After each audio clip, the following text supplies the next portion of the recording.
চুং উপজেলার মধ্যে সবচেয়ে অবহেলিত রাস্তা হলো এটা। একটু আগে একটা বাইক পড়ে গেছিল, এই যে দেন বাইকটা চালাইয়া পড়ে গেছে, এই যে দেন এখানে পানি, এই যে দেন দেখছেন অবস্থা খুব খারাপ অবস্থা। মানে এই এখানে দেন পানি, এই যে দেখছেন খুব খারাপ অবস্থা এই রাস্তাটা। আসসালামু আলাইকুম এভরিওয়ান। বর্তমানে আমি আছি আমাদের মিথিলাপুর পূর্বপাড়া লাস্ট সীমানায় শিকারপুরের সামনে।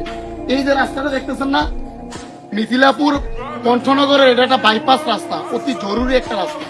যখন মেইন রোডের মধ্যে জ্যামজট হয় তখন এই রাস্তাটা মানুষ ব্যবহার করে। তো দেখেন এই রাস্তার অবস্থা। আমি প্রশাসনের দৃষ্টি আকর্ষণ করি, দয়া করে বিভিন্ন জায়গায় আপনারা বিভিন্ন রাস্তাঘাট সংস্কার করেন। এই রাস্তাটা দ্রুত, অতি দ্রুত আপনারা এই রাস্তাটা কি সংস্কার করেন। এই যে আমার এক ভাই, আপনার বাড়ি কি এখানে? এখানে তো শুনলাম অনেক গাড়ি নাকি অ্যাক্সিডেন্ট করছে, কি হয়েছে? ডাবে এবং অ্যাক্সিডেন্ট হয়। এই যে ভাইয়ের বাড়ি, এই ঘরটা ওনার বাড়ি, এই পাশে ওনার বাড়ি।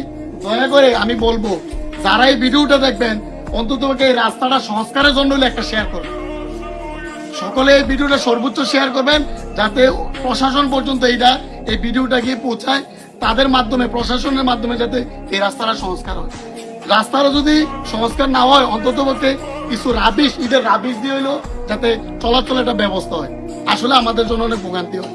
সকলে ভালো থাকুন, সুস্থ থাকুন, ভিডিওটা সর্বোচ্চ শেয়ার করুন।